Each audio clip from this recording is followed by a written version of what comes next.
Hello, cricket fans, and welcome to Cricket with Intent. In today's episode, we're going to look at the top four semi final preview, as well as giving an assessment over the teams that didn't make it that far. As always, is GB, your host, and here with HB. It's been a very unique top four, we didn't expect this at all.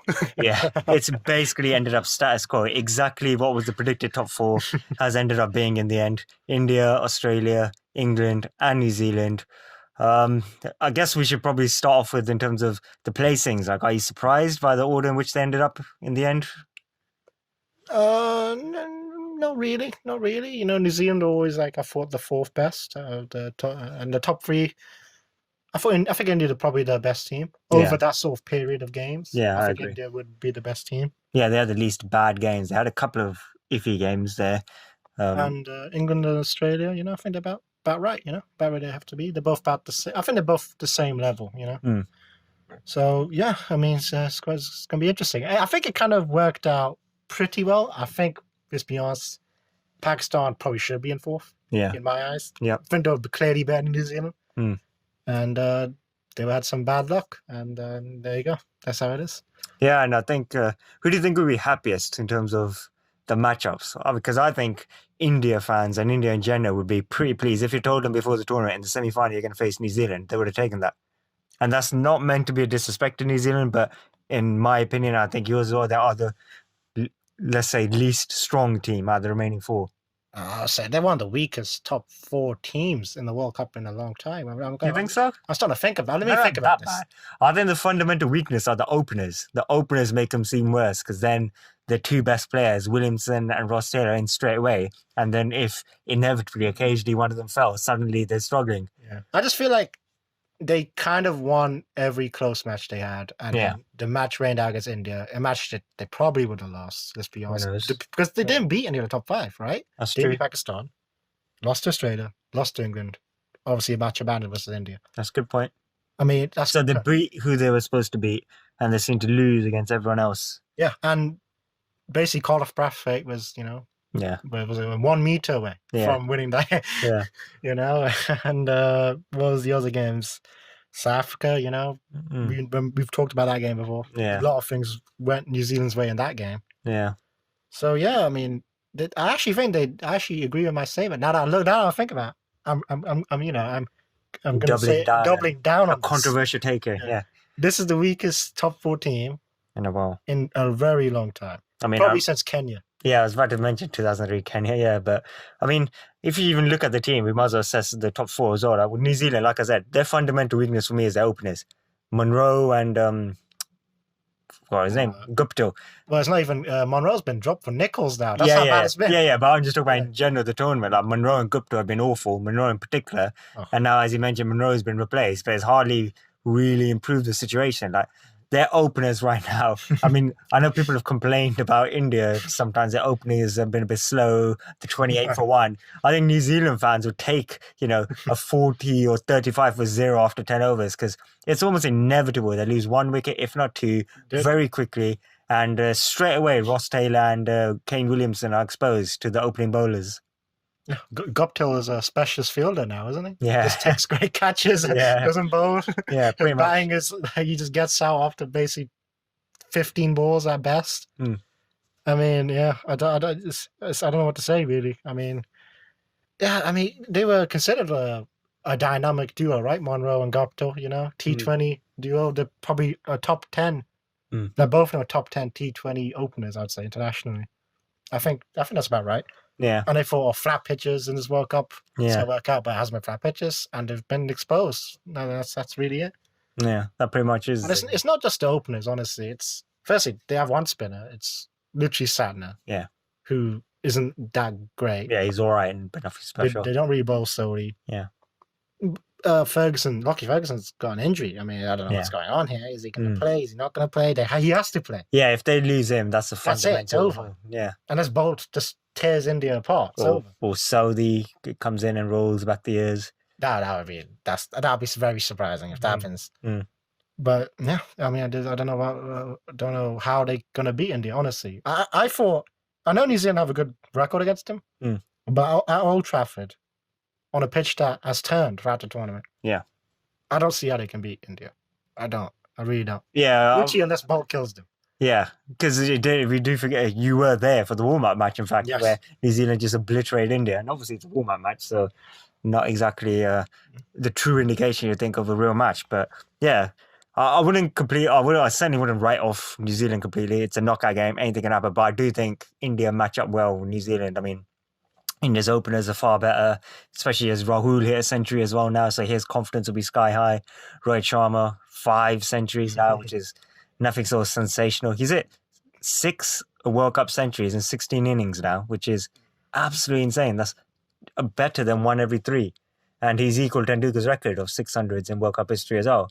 And I think this will be one of those rare times where Indian fans are more than happy for someone to break Tendulkar's record. I mean, we'd happily take him going on to 7 or 8 ODI centuries in World Cups in this tournament. Yeah. I don't know how he's doing it. Yeah. To be honest, I really. You've always been a bro-hit hater a bit. Come on, admit you love him. Have you gone that far? Are you a legit Rohit Sharma fan now? He's now he's ahead of Kohli, right? All time now, isn't it? Just off this tournament. 5 World Cups hundreds. Yeah. Kohli's got 2 and 3 World Cups. This guy's got 5 and 1. Yeah. In 8 innings. Yeah. 5 World Cup hundreds in 8 innings. I mean, and none of them, they're not terrible hundreds either, where he's like wasting time, right? Yeah, they're proper hundreds. They pretty much run the ball, most of them. Yeah. I think, being ultra critical again, the only thing people have been disappointed about is normally when he makes a 50, he makes hundreds, and then normally when he makes hundreds, he makes big hundreds. So it's been a bit surprising that every time he's made 100, he's basically thrown it away. But that's what's being ultra critical. I mean, another record that I think, again, India fans will be actually happy to see Tendulkar lose again is the 673 runs in a single ODI tournament, because Rohit Sharma's got over 600 runs now, and I think he's only about 40 odd runs behind, or 30 even. So it seems almost inevitable, especially if India do play the same final, that Rohit Sharma would break that record, and I think we'd all be pretty happy to see it. It seems like, he's going to break it, and that makes you think, like, Trent Boult's not getting about it. LBW, first over. You can kind of see it happening too. Because it's all happened before, like 2007 World Cup, I don't know if you remember, Hayden had a really good tournament, and it looked like, he's going to break Tendulkar's record, and he needed, I can't remember, I think it might have been only 30 odd runs or something in the final, and he ended up getting getting out cheaply, so he missed it as well. So Tendulkar's record has stood for a while, 2003. But in India, the way they're playing, they are, though, I would say, pretty strong favourites. Like, the openers are better. I think even beyond that, really, 3, Kohli. Actually, Williamson has arguably probably played better than Kohli in that. Kohli's obviously made more 50s and consistently made good scores, whereas Kane Williamson has literally won 2 or 3 matches for them. So yeah, I don't think anyone can argue Kohli's played better than Williamson, right? Surely. I mean, I know the stats would say, Kohli's averaging 58 or whatever in this tournament, or probably over 60 now, because I think he finished now in the last game. Yeah. But watching him play, to be honest, he hasn't really played that type of innings where he's won the game. I think he won man of the match against, I think it was West Indies, maybe. We hit like a 50. I don't know why they gave it to him, to be honest. It was kind of weird. But yeah, I don't know. He hasn't looked right. He doesn't look right, to be honest. I don't know what it is. The whole tournament hasn't looked right. Yeah, I definitely agree. Like, it shows how great he is as well, that when he's not in form, basically, he's still making 50s and pretty much run a ball. But yeah, it's basically why I think he keeps getting out. Like, he really isn't in as great nick as peak Kohli, which is obviously extremely high level. But he hasn't hit the Kohli zone, where he's like, just, where he goes to that next level. Since, like, I would say 2016, the T20s World Cup. I literally haven't seen it since then. Yeah, normally it's like he gets to a run ball 50 and then he gets through the gears and makes 100 off 80 balls or something. It just doesn't happen anymore. Yeah, and obviously not without even hitting 6s. They're just beautiful cricket shots. I mean, looking at the rest of that matchup, like, I think the key to the game is going to be the spinners, like, especially if he is a turning pitch in Manchester, like Kuldeep Yadav and Chahal. They're basically going to be the key. Well, it could be Jadeja, is that right? He played the last game. Yeah, he did. But one wicket for 40 runs. Yeah, but do you think they'll actually drop on the other 2 for Jadeja, or do you think they'll play 3? I think my gut is they'll go back to the team that they had initially, which is the 2 leggies, and I think Jadav will come in for Karthik, so they'll have a third spinner too. And I think they'll probably play Shami instead of Bhuvneshwar Kumar. So I think they'll have that lineup. I think that's probably the correct way of going about it too. Yeah, I would agree with that pretty much. Although I wouldn't mind Jadeja coming in as well, not dropping 1 to 2 spinners, but because he can bat a bit. You put him like at number 7? Yeah, something like that. Yeah, because it'll make our tail a bit longer as well. But then, yeah, you'll be sacrificing a batsman. It depends how much you know rate how his you batting. trust his bang. You know what I'm really thinking? It's his fielding. He's a world class fielder. Like he can make a difference. He's legit. But contender for best they fielder. could just have like another injury. That's true. They could carry on the trend. We can have another injury. External injury, you know. Yeah. They'll find somewhere. It's happened at least 4 times this tournament I can think of. Yeah. I mean, do you agree like that's the key to the game of spinners? Well, no, I think they're gonna bowl well. Spinners are gonna bowl well. So I'd say the actual key is the opening batsman and Cody really not getting destroyed by Trent Bolt. Yeah. I don't know if Tim Southee's going to play or not, which could be interesting. I don't know. That's the thing. We don't know. He might just show up on Tuesday, be a cloudy sky, and that changes everything. Tim Southee can come in. Before you know, you got Tim Southee and Bolt swinging the ball. Though, I don't think Tim Southee's been the same for quite a while. Yeah. That's why he wasn't even in the starting lineup for so long. Yeah, but yeah, they just got to get through that initial period. You know, Lucky Ferguson. You know, I don't think he's the type of guy who will destroy India if they haven't already got to like the middle order and the lower order. Yeah. If the top order players are still banging and Lucky Ferguson's bowling, I think they can handle it. Yeah. So, yeah, that's really the key to me. What do you think in terms of the toss of the coin? Like, you think it's going to basically stick to what it's been the second half tournament? Whoever wins the toss is going to they should bat first. Yeah. Like I said, unless they take the toss is happening and you can just see like it's a cloudy sky. That's the only way I can see any team bowling first. Yeah, I was going to say like the weather forecast actually looks like it might rain on Tuesday. Like not throughout the day. It's not going to be a washout. And like rain might start to creep in second half of the day. So a guy could create some indecision. Yeah, Duckworth Lewis. Yeah. But I do think whoever wins that toss is going to bat first. And I think the openers are going to be absolutely crucial to that game. Although I still think the key will be how well the Indian spin bowlers bowl. If they bowl as well as they can, New Zealand normally aren't very good against spin. So I think even if they do get off to a good start, India's bowling attack could be able to rein them in. So, give you a prediction, although it seems obvious enough. India, New Zealand, who's going to win? India's going to win this game. Close game or comfortable win? I don't think it'll be a close game. I think it'll be a pretty comfortable win. I really believe it. Yeah, fair enough. I actually think it's going to be a close game that India will win just narrowly. With when I say narrowly, I think they'll get off to a good start, New Zealand, for once. And I just think the middle order the spin bowlers in the middle will bring the game back for India and the Bumrah finish off at the end. But I think there'll be a few moments where we'll be looking and go, ooh, do New Zealand have a chance there? But maybe I'm just being a pessimistic India fan. Yeah. What are your thoughts on the other semi-final then? England versus Australia. Which for a while there, it didn't look like that was going to happen. It did look like it was going to be India, England, and Australia v New Zealand. But good old South Africa pulled through, but we'll talk about that in a bit.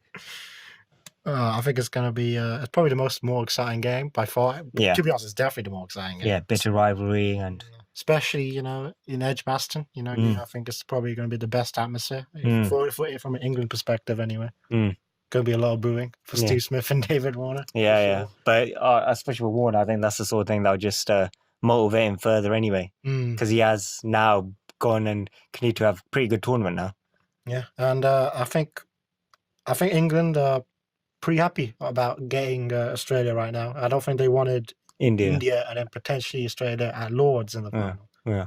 So I think they're pretty happy with this. I think this is definitely the best ground for them to beat Australia. Yeah.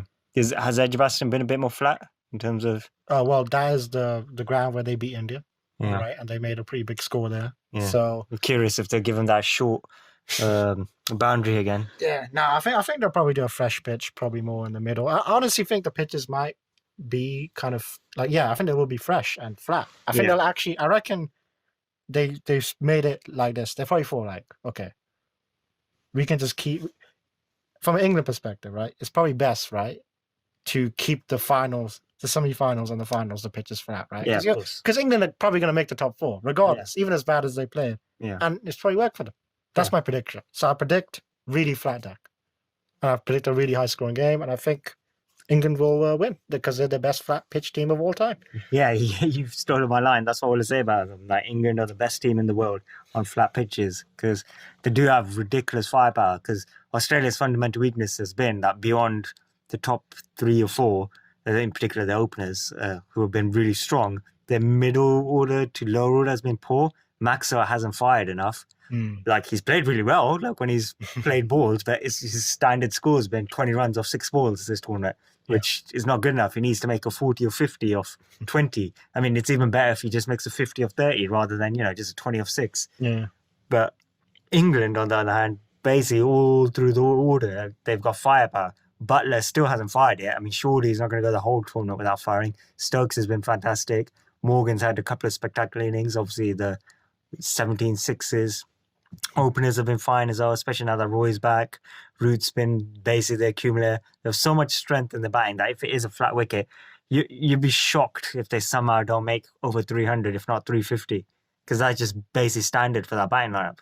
Yeah, Jason Roy coming back has changed everything, right? Yeah. Literally, well, I don't know if that means, probably means, to be honest, it's probably more Vince being terrible. Yeah, Vince was basically similar to the New Zealand openers where you basically expected him to get out within the first few overs. Yeah. And I think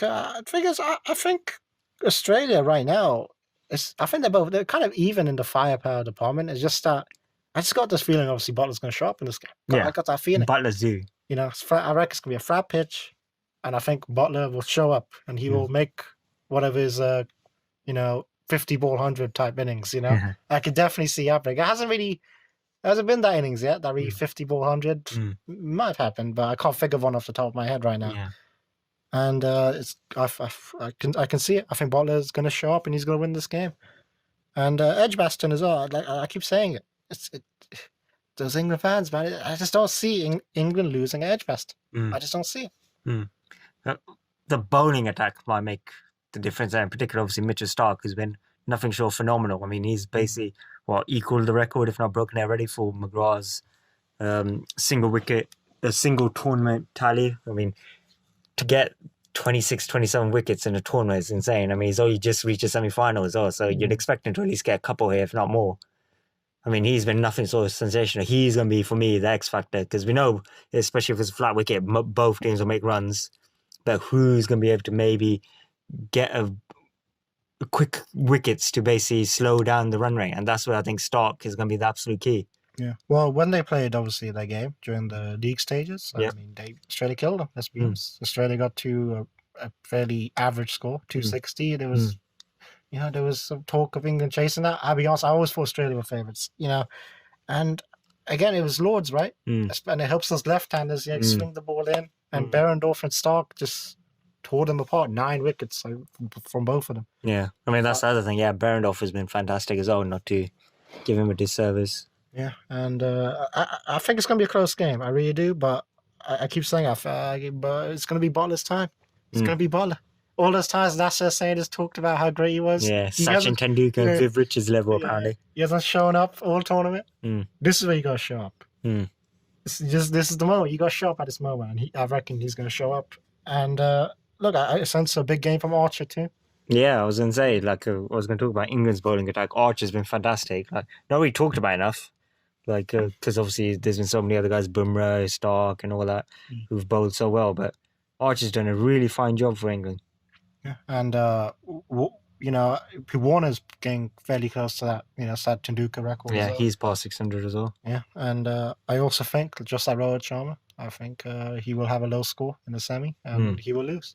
Yeah, it's interesting. You think Tendulkar's record is somehow going to survive. Yeah. Whereas I think, and I have been saying it from before the tournament, I think my prediction for this tournament was that multiple people would break his record. I mean, those two got a chance. Finch is over 500 as well, so he's got a slim outside chance. Shakib's unfortunately knocked out. He had over 600 as well. But I actually think the way Warner's playing as well, in that he's not trying to really go crazy and go run a ball or anything. He's just making runs at the top of the order. He's almost playing like IPL 2020 where he just makes sure he doesn't get out initially. Then he starts making runs as he gets in, where it's almost academic that he makes a 50 of some sort. Yeah, and I just it's going to be an interesting game. Yeah. I've heard a lot of talk of Australia. Some Australia fans want Maxwell dropped. I don't know. I don't know about this, to be honest. Who else have they got? I mean, he's the main guy who's capable of propelling the innings down the order. Because that's their weakness, like I've said. Like, they've lacked firepower down the order. Well, Carey's been, unbelievable at number 7. Alex Carey's been unbelievable right now. Well, yeah, number 7. That's number 7. You know what I mean? Like, yeah, I know what you mean. Yeah, he's been unbelievable, Alex Carey. Yeah, and obviously Colton Nall played that blind at that time as well. But he won't be playing. Yeah. And it's also interesting with Khawaja now out of the World Cup, which I thought was fairly predictable when he walked off. When he's not going to recover from a calf injury. Yeah, it was hamstring as well, wasn't it? I think they're saying now. I'm not sure, hamstring, calf. Yeah, muscle injury. Just muscular type injuries. You're not going to come. Yeah, you definitely more than a week, probably a month at most times. Bit of a shame for him because he'd started playing a bit better, I think, in recent games. And they put him in a better position too at number 3. And I think they brought in Matthew Wade, I believe. Yeah, I think to replace him. I don't see Matthew Wade actually playing unless he plays over Maxwell, which I think would be surprising, considering Maxwell actually bowls as well. Yeah, I was going to say bowls. Even though he's only taken 1 wicket, which people complain about, but he's not there to take wickets. Yeah, he's just there to give other bowlers a break and keep things relatively tight. But he's a good fielder as well, so I know you expect that from Australians. But I think Peter Hanscom will probably come in, and because Stonis is out, right? I don't know if he's out. Is Stonis out? I don't think Stonis will be out, right? That would be huge if Stonis is out. But yeah, I think Hanscom probably coming at 4. Smith will move up the order to 3. It's gonna be a very interesting game right now. It really is. I can't really pick it right now.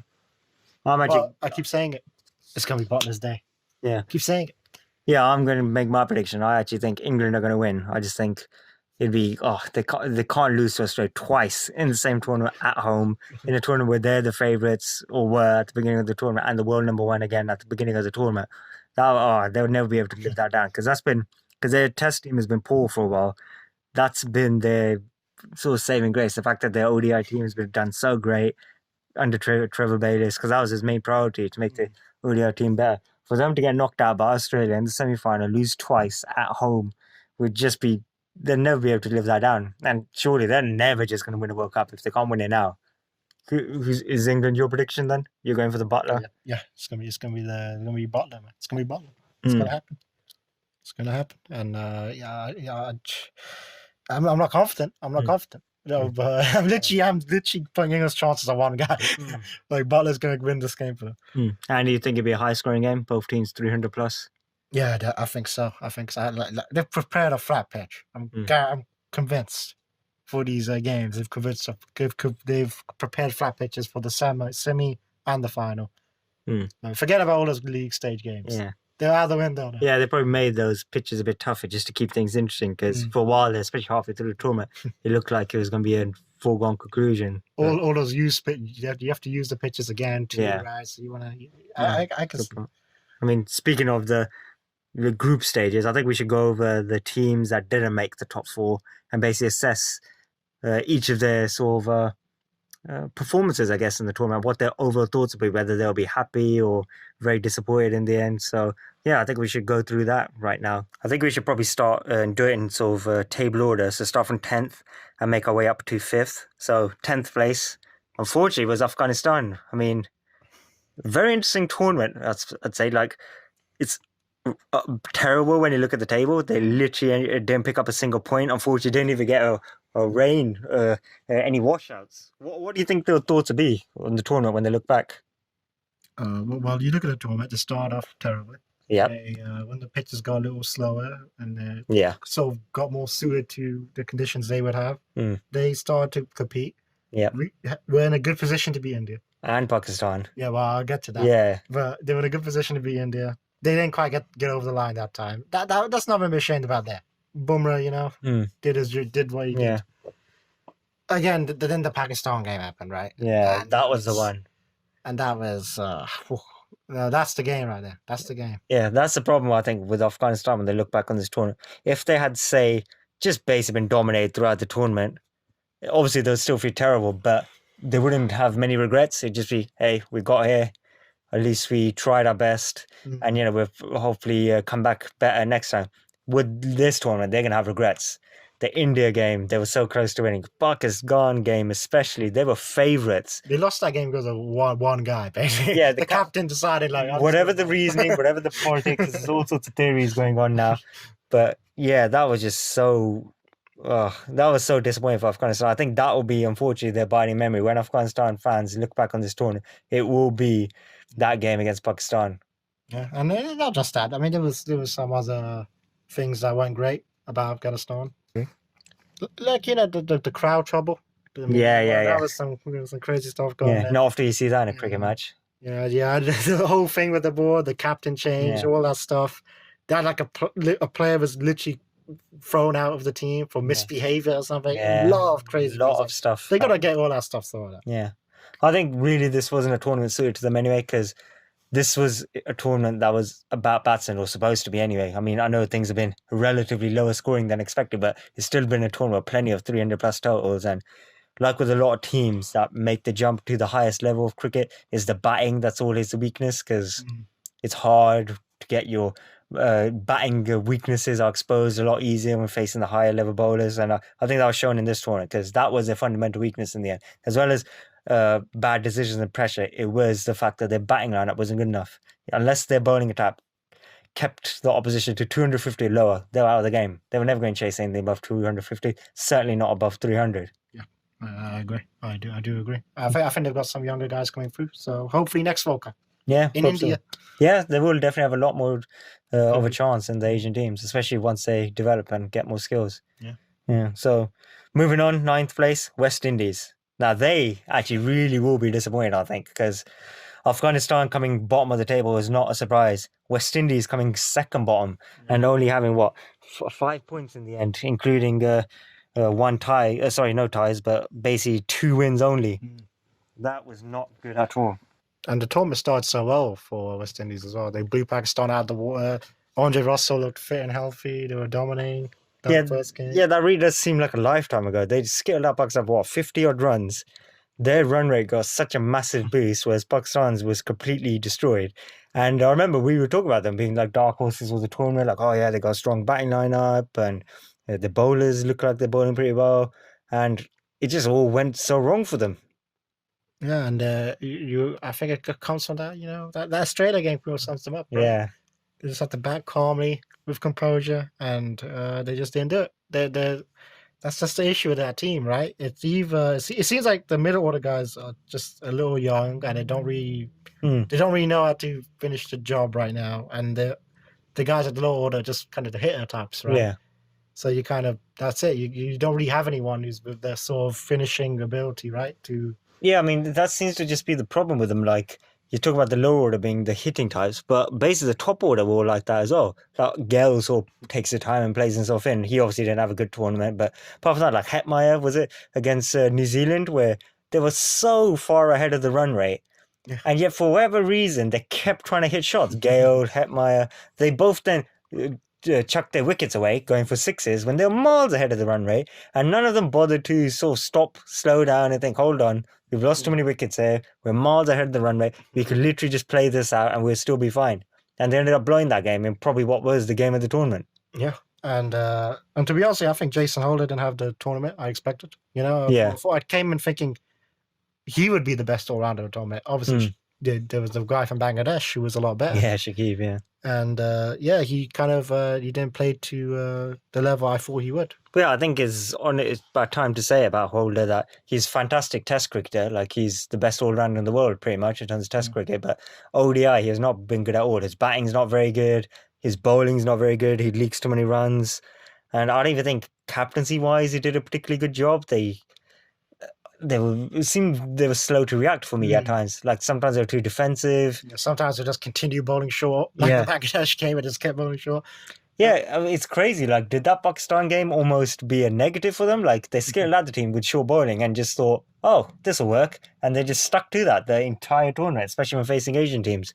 Yeah, I actually think, that's probably a good point. I think it was a negative. And you got to look at some of the positives for West Indies. So there were some. Sheldon Cottrell, Sheldon Cottrell, the guy. Yeah. There's a left-arm seamer. Yeah. This World Cup. Yeah. Puran made 100. Yeah, and it just even when he didn't make the 100, he always looked pretty good, like a good attacking batsman. Bradford played the innings of the World Cup. didn't win it. Yeah. But he almost won it from nowhere. Yeah. He almost won the game. The thing is, does that mean he's finally going to start fulfilling some of his potential, or was that just something that's going to keep him in the team for another year or two, and even though he doesn't really deserve it? Yeah, I'd say it's probably more the latter, where he's going to stay on the team for a few years. He's not a terrible bad cricketer, but he's never going to be I'd say a great player. Like people thought he would. Hetmeyer, there's some complaints about him, but he did get 4 or 5 50s in this tournament, and his average is pretty good. He just kept hitting big shots. He just didn't think very well. That was his problem. Yeah, and Shea Hope didn't exactly bat well, but he's probably someone they can build around. So they got some guys that can build around, and Gale will be around next World Cup. No, I think he's definitely done this time. I mean, yeah, I think they didn't play as a team at times, like especially in the batting lineup. Like we've talked about, they kept hitting balls. It's almost, dare I say it, they were looking at 2020 contracts and stuff like that, really looking to showcase. I don't know. But I think to summarize with West Indies, I think they've had a terrible tournament after such a promising start. If you'd said to me, to either of us, I think, after that first game, that, they're only going to win one more game, I think we would have been shocked. Like, really? But that's basically what happened. They won 2 games in the end, 1-0 result to end up with 5 points. And really, they were eliminated from the competition long before the top 4 was truly secured. So, yeah, I think overall, West Indies have been a terrible disappointment. I mean, looking into the next spot, 8th place is actually Bangladesh, who, I mean, it's hard to assess their tournament because they played really well. They arguably could be the 5th best team in the tournament. I was going to say that. Yeah, yet they're 8th and only ended up with, 7 points? I was going to say, I think they're probably the 5th best team in the tournament, and South Africans end up going ahead of them because of the win they just had. Yeah. And they were much worse than Bangladesh. Bangladesh, beat them comfortably. Bangladesh basically competed every single game. Other than maybe the England game. Yeah, the England game. That was the only game they didn't really compete in. Yeah. But pretty much all the other games, they were, at no point did you really look like, this is easy win for the opposition. Bangladesh bowled really well throughout the tournament, pretty much batted really well, had probably the player of the tournament up until now, in Shakib Al Hasan. I say up until now because if Rohit Sharma or Mitchell Starc has a fantastic semi-final final, they'll probably end up taking it. But Shakib has been absolute amazing in this tournament. Like promoting him up to number 3 has been nothing short of sensational. Like over 600 runs, basically made, I think his lowest score in the tournament was 41. Yes. I mean, think about that.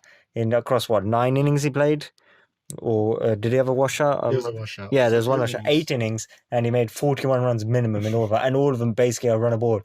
I mean, it's simply fantastic. Crazy. It was literally, it might be the best performance ever at World Cup. He might not win the best player in this tournament, but like it literally might be the best performance. Yeah, because he took about 11 wickets as well, didn't he? Like he took a decent amount of wickets, fielded pretty well, and he's basically he's done it all. He's been fantastic, and I just feel like with Bangladesh, it's probably been their best ever tournament, even though they only won 3 games in the end, and they obviously didn't even make it to knockouts, which they have done previously. Although obviously, it's a last 4. Yeah. So they're 8th place, and they're probably the worst team they made the quarterfinal last time. And they're probably the 8th best team then. Yeah, they're basically where they were, even though they're much better than what they were last time. And you got to look at what went wrong. Firstly, Mortaza, the captain, needs to retire. Yeah, needs to retire now. Yeah, can't bowl anymore. Yeah, that's an issue. Yeah, like you can't just be a captain. Yeah, you got to actually play well. Tam Ekbal had a bad tournament. I was going to say, I mean, he wasn't like terrible like Monroe, guys like that, but he made quite a few sort of starts, but he never converted. That was his problem. Yeah, and he was their best batsman coming into the tournament. Yeah, not anymore now, but yeah. But like he was easily the best batsman. Literally, he was like the one good batsman on that team. Mushfiqur was pretty good too coming in. And Tam Ekbal basically didn't show up at all. Yeah, which was not good. And that's it. And I think the spin options could be better too. No leg spinners, nothing. They were, I think, they did lack a little bit in pressure moments a couple of times. Nowhere near as bad as what they used to be. But remember that stumping, the run out, the wicketkeeper. I can't even remember who was it against. It was New Zealand. Yeah, and that Williamson was as well. And a pivotal moment. Like, if they had got that, they might have won. They would have won the game. Probably. Yeah, they literally would have won the game at that time. Yeah, for those of you who don't remember, it's when the wicketkeeper took the bails off, but with his gloves and not with the ball in his hands. It was just, and Williamson was run out by literally probably 3 yards. It was miles out. And yes, I'll say it's. They came into the tournament thinking, we want to be taken seriously. I think they've succeeded in that, but I think you'd say it's a disappointment still. Yeah, it would be because they didn't obviously get close enough in the end. But yeah, I would say like they definitely improved, and the future does look bright for Bangladesh. This is the best they've looked, and especially considering it's England. Like if it's next door in some continent, obviously India, I think you can expect them to be even better than this because, like we said with Afghanistan, this is about the worst conditions you could give them in terms of performing. But moving on, probably the most disappointing team, despite finishing seventh, South Africa. What do you make overall about their tournament? I think it was a successful tournament. They beat Australia. They beat Australia and cost them top spot. They've broken it. They've finally broken the hoodoo. Yeah, good job. Does that make it worthwhile, South Africa fans? Having a terrible tournament and not even making the top four, but costing Australia top spot and finally beating them. I'd say, yeah, I don't know. It's been a weird tournament for them, right? Yeah. I mean, I think the big thing for me is their batting. I think that's a big thing. I think Duplessis had a probably the worst captain, honestly. Or maybe actually no, Gulbuddin was the worst captain. Then him. Then it was literally the Villiers because I don't know what he was doing after that. Team selection, toss decisions. Yeah. Literally, I think they lost a number of games based on his decisions. Yeah, it was pretty poor. Yeah. I mean, you talk about the batting. The batting was definitely poor. De Kock was awful until this last game, and he really has been awful for Amler. Didn't play well enough. Duplessis didn't play well enough until recent latter games. Really, who else really did they have? I mean, they lacked firepower down the order. Obviously, the big story was De Villiers, but I still agree to this day, like De Villiers, if he truly did call him a night before or day before and suddenly say, yeah, actually I will show up to the World Cup, I think they can't do that. They got to tell the guy, look, no, sorry, you can't just pick and choose like that, because they had offered apparently to him multiple times, like you can go in the team, let's ease you into it a little bit, you could play a few games here and there, and he refused, because I think that would have sent a bad message to the rest of the team and showed that they were relatively expendable compared to him. And they've looked like very good at times. At times, they've looked very good. But obviously, they still lost those games when they were good, right? Like New Zealand, their bowlers looked very good in that game. Yeah, I was going to say that score they had. Yeah, I was going to say with the bowlers though that at times they were disappointing as well. I thought, like, obviously they were plagued with injuries. The team in general, like Stain was injured as well. Rabada, like.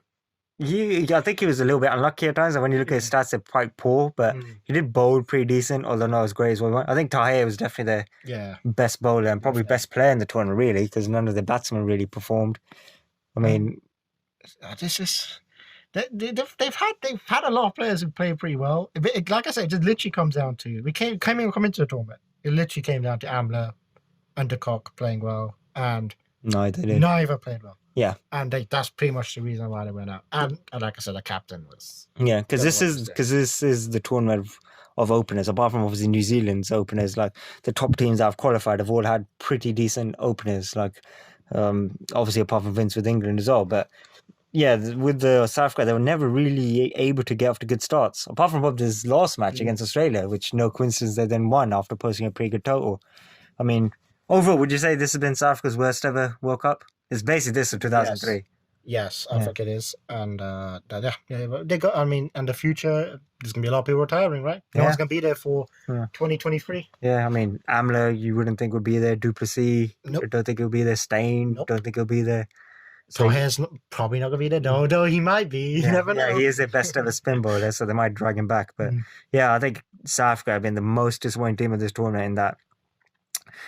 I don't think anyone expected them to win it or anything, but you didn't expect it to be this pitiful. They really struggled and lost really poor matches, and I just think they're weak all across the board. Their fielding wasn't even that great this tournament, which is unheard of for a South Africa team.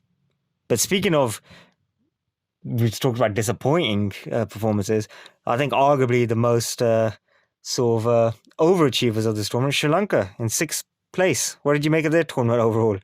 Yeah, like you said, they definitely overperformed, right? Yeah. I came into this tournament saying they're not going to win a game. We basically had them certain to finish in the bottom two, if not bottom. It was between them and Afghanistan. And yet they've ended up picking up how many points? They've ended up picking up 8 points. Yeah, 3 wins too. Yeah. I mean, a couple of those washouts probably helped them, but who knows? Maybe they would have won a game. I mean, they still got 3 wins, though. 3 wins. The wins were Afghanistan. I believe they beat West Indies recently. And England. Yeah, I was going to say. England game, probably the moment of the tournament. Yeah, right? I was going to say. A brief little moment that kind of opened things up a little bit. I was going to say, we owe them a lot as neutrals or fans in general in that they kept this tournament alive. The World Cup didn't start until that moment. Before that, it was all very status quo, wasn't it? Like, you could see who the bad teams were, who the good teams were. And suddenly, Malinga in particular, who I was glad he played really well in the end because he started off a little bit poor, as is Sri Lanka in general. But that match, he really rolled back the years. And he's ended up being, third highest wicket taker in the history of the World Cup, along with Wasim Akram, which is really great company. He's only Murli and Glenn McGrath ahead of him, which is no disgrace at all. And and there's a lot of some batsmen who are looking decent right now. You know, got the Avishka Fernando's looking pretty good. Kosapara, you know, continuing to look pretty solid out there. Matthew showed up towards the end. I don't know how long he's going to be around. Yeah. But he did show up. Yeah. And and I hope they give Kruna right now a run as captain. Yeah. You know, I think he'll have he could do well for them. Well, I hope to do as well, because that's the number one thing that's hurt them in these last 4 years. I think the statistic was that played 58 players or something. I mean, think about that. That's 5 ODI lineups. I mean, that is insane. They can't keep chopping and changing. They've got to basically create some stability and use this as a positive, because they're a relatively small island. They're not going to be able to instantly replace Murlis and the Kumar Sangakaras and Malhar, the Jai Wardners of the team, of the world, rather. So they always, I think, got to make sure to keep the team stable and just try and build on this, because they did really well. They were the biggest overachievers in this tournament. Speaking of overachieving, underachieving, how the hell do we assess Pakistan's tournament? They've ended up coming 5th and ended up with 11 points, which again, if you told us that at the end of that West Indies game, they're going to end up with 11 points, you would have thought, what the hell? And even after the India game. I was going to say, the India game was the lowest point. Yeah, because that was so damn comfortable for India. That was probably the most comfortable win India have had against Pakistan in the World Cup in a while. And they've ended up winning 4 games in a row, actually ended up being so close to qualifying. It's amazing. Yeah, they deserve to be in the top 4, for sure. You think so? Definitely, yeah. They competed properly with all the teams. They beat England. They were very close to being Australia. They beat New Zealand. Yeah. Literally, they've sort of been 2 of the top 4 right there. Yeah. And the reason they're out right now is because they got thrashed by West Indies in the first game. Yeah. Literally that game. And also, India and New Zealand obviously having the washout. Yeah. That was huge because New Zealand were not likely to be India. Very, very much not likely to be India. And India, it comes. That's the question is now, right? Should it be head to head? Should it be net run rate? What's the correct tiebreaker for the situation? To me, when there's 2 teams tied up, should be head to head. When it's multiple teams, net run rate. I think that's fair. I mean, there's pros and cons to both. With the head to head thing, that's obviously then showing their matchup and deciding it that way. Only problem with that is, like with Pakistan West Indies, you can sometimes have an off day. And if Pakistan dominated and had dominating wins the rest of the tournament, but because of that one terrible defeat, they lose out because of that, that's arguably a bit unfair as well. Whereas with net run rate, it does at least in some way try and get an overview average of your performances across the tournament. But the issue is, of course, they obviously got absolutely destroyed in that first game. Yeah, which cost them, literally got the absolute, literally, they got as thrashed as you could. Yeah, they were on -5 in terms of run rate. Yeah. I mean, that's the problem. Yeah. And that's what cost them. And listen, they've had a, like you said, they've probably had the most interesting tournament, right? Yeah, definitely. Like the lowest of lows, the highest of highs. And you go look at the positives. Marvel Mayor's back to being good. Yeah, Wahab Riaz. Wahab Riaz, sorry. Oh, he won't be around. Yeah. Let's be honest. So, but you got to look at the future for them. Marvel Mayor's back. Shine Afridi, the Loza left armour. I mean, he's been destroying it in the latter half of the tournament. Babar Azam showed how good he can be. Yeah. Still kind of underperformed, I feel like. They quite get the big scores. But he was their best batsman. Yeah, and that's actually the thing. Like, I know we talked about them getting scaled out and playing poorly at times with their batting, but the second half of the tournament, their batting really showed up. Like, you actually saw that. Their top order, top 3 is actually pretty good. Yeah, and Harris Hill at number 5 came in, just changed it all. Basically, Shah Malik and Hassan Ali were completely terrible. Hafiz is all he needs to go. Yeah. Well, at least he was making something before chucking his wicket away. Yeah. Those guys are literally not providing anything. Yeah. They got to check out those 2 and Hafiz. Yeah, Hafiz ain't coming back. Yeah. That's done. Shah Malik's already announced his retirement. So he's done. Hassan, I don't know what's happened to him. Don't know what's going to happen to him. because he looked like a new star Yeah. in the Champions Trophy. Now he's just terrible. Yeah, he probably needs to go back to first class cricket, get himself back together, his confidence before coming back up. And Fakhar Zaman didn't have the greatest World Cup either. You know, he's probably one of their better. Someone they expected. They expected top three to really carry. He didn't have the greatest one. I wasn't very impressed with Safraz, the captain. Oh, I was gonna get to him. Yeah. Because he's not a particularly great wicketkeeper. He's not a particularly good batsman. I don't think he's a particularly good captain. Why is he in the team? Good press conferences, man. You know, Yeah, they're gonna make 500. Yeah. It doesn't even. Oh yeah, that was just weird. I forgot to talk about that. Like Jesus Christ, the last game they didn't even try. Which I don't know. I mean, is it worth just being in the situation that way? Oh, they end up with 11 points. Or should they have just really gone over blazing and tried? I don't understand what happened. I don't get it. Strange. Maybe they're literally not capable. Safraz has to go, by the way. You're right. I was going to say that as well. What can he do? At 7, he's not really got much power to do much. So where can he bat? 4? But he's not even that good, though. Yeah, that's what I was going to say. Fundamentally, I didn't think he was a good wicketkeeper either in this tournament anyway. And I just don't like his body language. I just don't think he's the right guy to get the most out of that. Yeah, he does look negative at times. Yeah, once Pakistan go down a bit, like especially against India, he looked resigned to defeat. Yeah, it's just strange. I can't figure him out, you know? Can't figure him out. And to be honest, it's very sad because it should be India-Pakistan right now. Yeah. Yeah, Old Trafford. Yeah, that would have been a great affair. That would have been crazy. Yeah. And didn't happen. So overall, what are your thoughts on Pakistan in terms of if you had to summarize the tournament? Which is a hard thing to do. I mean, would you say I don't think you could really say they're happy with the tournament. But then the way they started, I think they would take pride in the fact that they fought back and won 4 in a row. I was gonna say they probably take pride in it, but they're also probably unhappy that they're not through. Yeah, because they probably should be through. Yeah, and I think like we discussed, they need a definite revamp on the team. But yeah, that's pretty much all the team's done then, and our semi-final preview is done. Thank you as always for all of you guys for listening. Please do hit that like, subscribe button, and hope to see you again. We'll obviously do another podcast after the semis, and we'll probably preview the finals. Oh, thank you very much.